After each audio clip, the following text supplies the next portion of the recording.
प्यारे बच्चों नमस्कार, स्वागत है आप सभी का विद्या वै दिव्या के YouTube चैनल पर। तो बच्चों हम लोग पढ़ रहे थे ट्रांसफॉर्मेशन ऑफ सेंटेंसेस, जिसमें हमारा टॉपिक था interchange of affirmative and negative sentence. तो उसमें हम लोग अफर्मेटिव से निगेटिव एंड निगेटिव से अफर्मेटिव बनाना सीख रहे थे। तो बच्चों हम लोगों ने एंटोनिम्स का यूज करके अफर्मेटिव से निगेटिव, निगेटिव से अफर्मेटिव बनाना सीख लिया था। एंटोनिम का यूज क्यों करते हैं और कैसे करते हैं, अगर आप लोगों ने उन वीडियोस को नहीं देखा है, ट्रांसफॉर्मेशन की पार्ट 3 तक वीडियोस अपलोड हो गई हैं। अगर आप लोगों ने नहीं देखा है तो ज़रूर जाके देखें, तभी आप लोगों को आगे की वीडियोज अच्छी प्रकार से समझ में आएंगी। तो बच्चों डबल निगेटिव विदाउट वाला भी हम लोगों ने सीख लिया था, अफर्मेटिव से निगेटिव, निगेटिव से अफर्मेटिव, कि क्यों विदाउट लगाते हैं, कैसे लगाते हैं। टू फेल का यूज करके भी हमने सीख लिया था अफर्मेटिव से निगेटिव, निगेटिव से अफर्मेटिव बनाना। तो बच्चों आज के इस सेशन में हम लोग क्या सीखने वाले हैं, आज के इस सेशन में हम लोग अफर्मेटिव से निगेटिव एंड निगेटिव से अफर्मेटिव बनाने के लिए लास्ट रूल को पढ़ने वाले हैं। इसके बाद आप लोग का ये पहला टॉपिक खत्म हो जाएगा। तो देखिए लास्ट रूल में क्या दिया है कि जब वाक्यों में वनली या एलोन आ जाए, एज सुन एज आ जाए, व्हेन या व्हेन एवर आ जाए, तो इनको निगेटिव वाक्यों में ट्रांसफॉर्म करने के लिए नन बट का यूज करना है। No sooner dot dot dot then का, नेवर बट का प्रयोग किया जाता है। जैसे आप लोग देखिए, आप लोगों के अफर्मेटिव सेंटेंस में अगर आप लोग को वनली या एलोन कोई एक ही नजर आएगा, वनली या एलोन जिसका अर्थ होता है केवल, अगर आ जाए तो निगेटिव जब आप लोग बनाओगे ना, तो बस वनली या एलोन के जगह पर आप लोग को क्या लिख देना है, नन बट। अगर आप लोग के सेंटेंस में एज सुना जा जाए तो आप लोग को no sooner dot dot dot then का प्रयोग करना है। व्हेन या व्हेन एवर आ जाए तो आप लोग को नेवर बट का प्रयोग करना है। ऐसे ही अपोजिट केस में अगर निगेटिव से अफर्मेटिव में आना हो तो आप लोग के सेंटेंस में नन बट दिया रहेगा, तो नन बट के जगह पर वनली या एलोन लिख देना है। No sooner dot dot dot then के जगह एज सुन एज का प्रयोग करना है, और नेवर बट के जगह व्हेन या व्हेन एवर का प्रयोग करना है। तो बच्चों ये मुश्किल नहीं है, ये बहुत इजी है। अगर आप लोग एक एक पर एक एक एग्जाम्पल याद कर ले, एग्जाम्पल तैयार कर ले, तो ये तो रूल ही खत्म हो जाएगा। ये कोई बड़ा रूल ही नहीं है, बहुत इजी है। जहाँ भी आपको वनली या एलोन दिखे आप नन बट लिख देना, काम खत्म, बन गया ट्रांसफॉर्मेशन। एज सुन एज आ जाए, no sooner dot dot dot then, when या व्हेन एवर आ जाए, नेवर बट का यूज कर देना। तो बच्चों आप लोग क्या करो, पहले आप लोग इसको नोट कर लो, फिर हम लोग एक एक एग्जाम्पल, दो एग्जाम्पल लेकर एक एक टॉपिक को ख़त्म करते हैं। तो बच्चों यहाँ देखिए, यहाँ मैंने लिया है वनली या एलोन वाला। तो वनली और एलोन आएगा, तो अभी मैंने कुछ देर पहले बताया आप लोगों को कि हम लोग को अगर अफर्मेटिव में वनली या एलोन आए तो निगेटिव में नन बट का यूज कर देना है। तो अब हम लोग देखते हैं कि कैसे यूज करना है।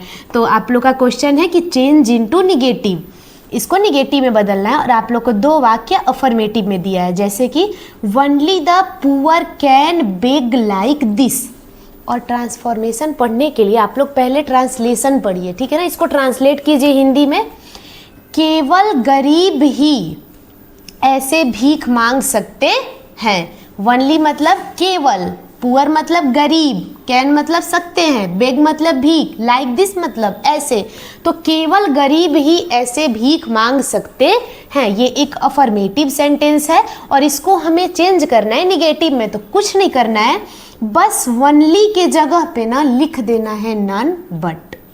तो मैंने यहाँ पे लिख दिया none but, the poor, none but the poor can beg like this.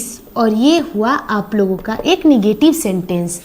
और दोनों में कॉमन चीज क्या है, दोनों का अर्थ समान है। देखिए कैसे, ऊपर वाले का अर्थ होगा कि केवल गरीब ही ऐसे भीख मांग सकते हैं, और नीचे वालों का अर्थ होगा गरीबों के सिवाय, मतलब गरीबों के सिवाय, नन बट मतलब के सिवाय कोई ऐसे भीख नहीं मांग सकता है। मतलब कि गरीब ही केवल ऐसे भीख मांग सकते हैं। दोनों वाक्यों में अर्थ बराबर है, अर्थ सेम है, एक अफर्मेटिव है और एक निगेटिव है, और लेकिन दोनों वाक्यों में अर्थ क्या है, बराबर है। आते हैं दूसरे वनली के जगह पर कभी कभी एलोन भी दे देता है। तो एलोन और वनली का जगह मतलब एलोन और वनली एक जगह प्रयोग किए जा सकते हैं, तो उससे घबराने की बात नहीं। यहीं पर वनली है ना, वनली निशा, तो पता है क्या दे देगा, एलोन निशा, तो उससे कोई दिक्कत नहीं है। आप लोग को समझ में आ गया है, वनली आ जाए चाहे एलोन आ जाए हम लोग नन बट का यूज कर देंगे। तो only Nisha can solve it, इसका हिंदी क्या होगा पहले आप बताओ। तो इसका हिंदी होगा केवल निशा इसे हल कर सकती है, ठीक है ना, केवल निशा इसे हल कर सकती है। तो ये एक अफर्मेटिव है, हमको जाना है निगेटिव में, तो हम लोग क्या करेंगे, वनली के जगह लिखेंगे none but Nisha can solve it. इसका अर्थ क्या होगा, निशा के सिवाय इसे कोई हल नहीं कर सकता है, मतलब केवल निशा हल कर सकती है। तो ऊपर वाला अफर्मेटिव है, नीचे वाला निगेटिव है, दोनों में कॉमन क्या है, दोनों का अर्थ बराबर है।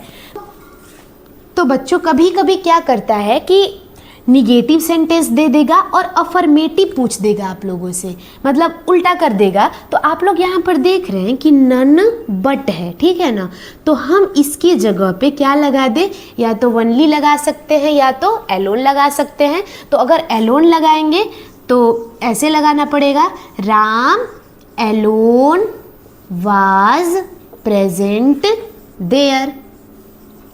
और अगर आप लोग वनली लगाना चाहोगे तो ऐसे लगा सकते हो, only Ram was present there. दोनों तरीके से आप लोग बना सकते हो, या तो हम वनली का यूज कर सकते हैं या तो हम एलोन का यूज कर सकते हैं, दोनों ही तरीका आप लोगों का सही माना जाएगा। तो ऊपर वाले का अर्थ क्या है, नन बट मतलब राम के सिवाय वहाँ कोई मौजूद नहीं था, इसका मतलब राम अकेले, एलोन मतलब राम अकेले वहाँ मौजूद था, या ऐसे बना लो केवल राम वहाँ मौजूद था। तो आप लोगों को अब बहुत अच्छे से समझ में आ गया होगा कि अगर आप लोगों को वनली या एलोन आ जाएगा तो आप लोग नन बट लगा देंगे, और अगर नन बट आ जाएगा तो आप लोग वनली या एलोन का प्रयोग करके अफर्मेटिव से निगेटिव बना सकते हो और निगेटिव से अफर्मेटिव बना सकते हो। तो आप लोग को ये टॉपिक समझ में आया। तो अब हम लोग चलते हैं नेक्स्ट टॉपिक पे।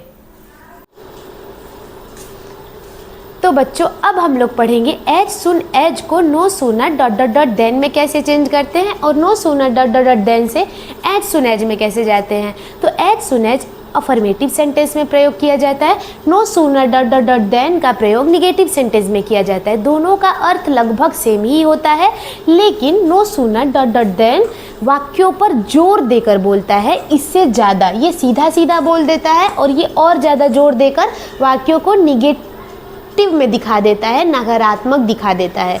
जैसे कि आप लोग यहाँ देखो, चेंज इनटू निगेटिव में चेंज करना है, as soon as I reached there it started raining. इसका मतलब क्या होगा, इसका अर्थ पहले समझो कि जैसे ही मैं वहाँ पहुँचा बारिश होने लगी, ठीक है, इट स्टार्टेड रेनिंग, जैसे ही मैं वहाँ पहुँचा बारिश होने लगी।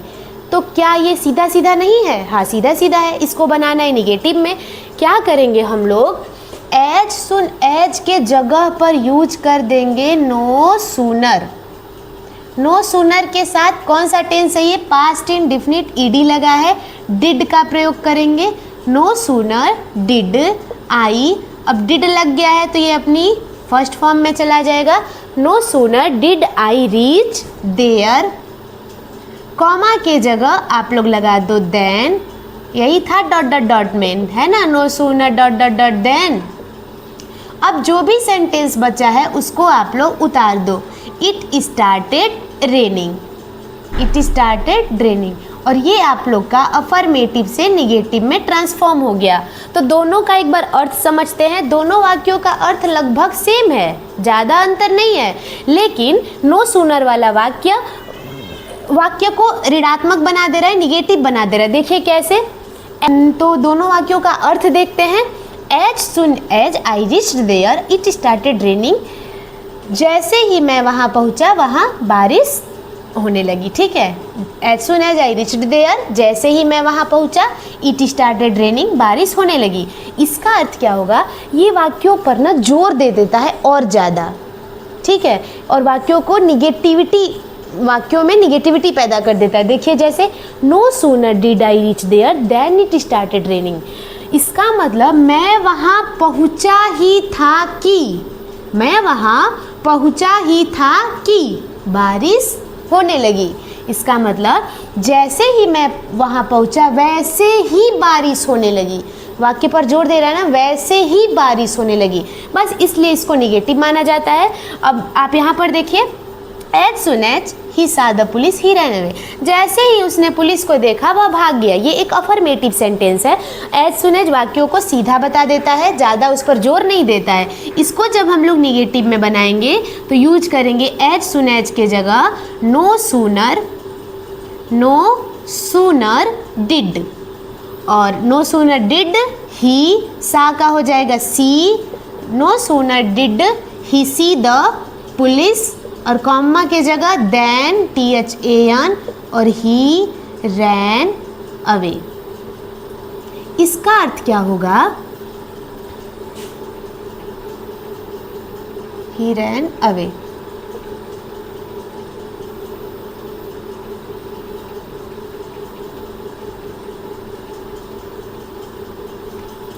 पहले इसका अर्थ समझते हैं। एज सुन एज ही सा the police he ran away, जैसे ही उसने पुलिस को देखा वह भाग गया। और नो सुनर वाले का हिंदी क्या होगा, दोनों का हिंदी लगभग सेम होगा, लेकिन ये ज़्यादा जोड़ देगा कि जैसे ही उसने पुलिस को देखा वैसे ही वह भाग गया। इसका मतलब वह पुलिस को देखा ही था कि तुरंत भाग गया। वह पुलिस को देखा ही था कि तुरंत भाग गया। तो आप लोग को इस एग्जाम्पल से समझ में आ गया होगा कि हम लोग कैसे नो सूनर लगाएंगे। नो सूनर के बाद तुरंत हेल्पिंग वर्ब, नो सूनर के बाद तुरंत हेल्पिंग वर्ब, नो सूनर के बाद तुरंत हेल्पिंग वर्ब। हेल्पिंग वर्ब के बाद जो भी सेंटेंस रहेगा, अगर डिड लगेगा तो वर्ब फर्स्ट फॉर्म में चली जाएगी, कॉमा की जगह देन लगा देना। अब क्या करना है, अब उल्टा करना है, अफर्मेटिव से निगेटिव में जाना है, चेंज इनटू अफर्मेटिव। तो आप लोगों को निगेटिव सेंटेंस दे दिया है, अब हमें अफर्मेटिव में जाना है, ठीक है ना। तो नो सूनर डिड आप लोग को दिखाई दे रहा होगा, तो हम यहाँ पर यूज कर देंगे उल्टा एज सून एज।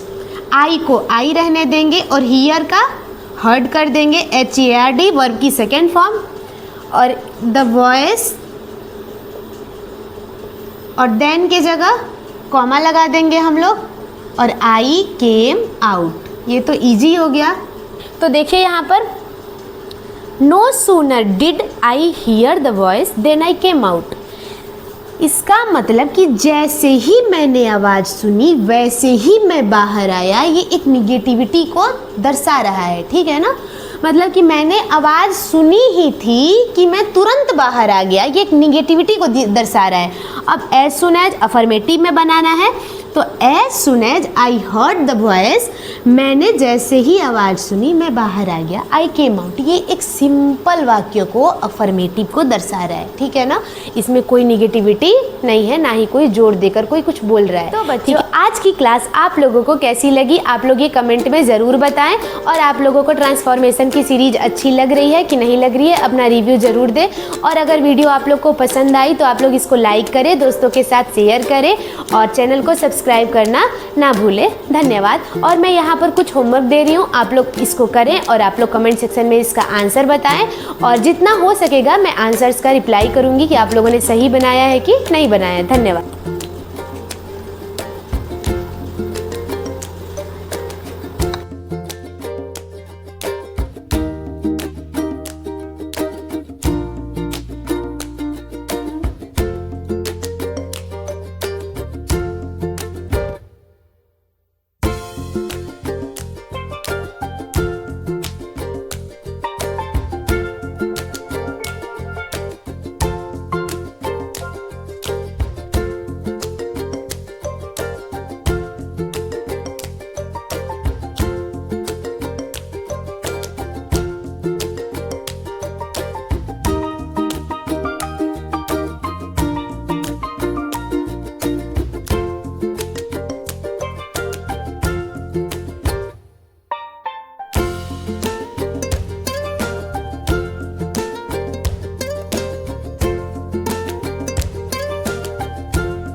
बच्चों ये रहा आप लोगों का 8 क्वेश्चन। होमवर्क के लिए 4 को निगेटिव में बनाना है, 4 को अफर्मेटिव में बनाना है। और आप लोग कमेंट सेक्शन में बताएं कि आप लोग को इसमें से कितना आ रहा है और कौन सा नहीं आ रहा है। जो भी आप लोगों को नहीं आएगा उसका आंसर मैं कमेंट सेक्शन में पिन करूंगी और आप लोगों को कोई दिक्कत परेशानी नहीं होगी। धन्यवाद।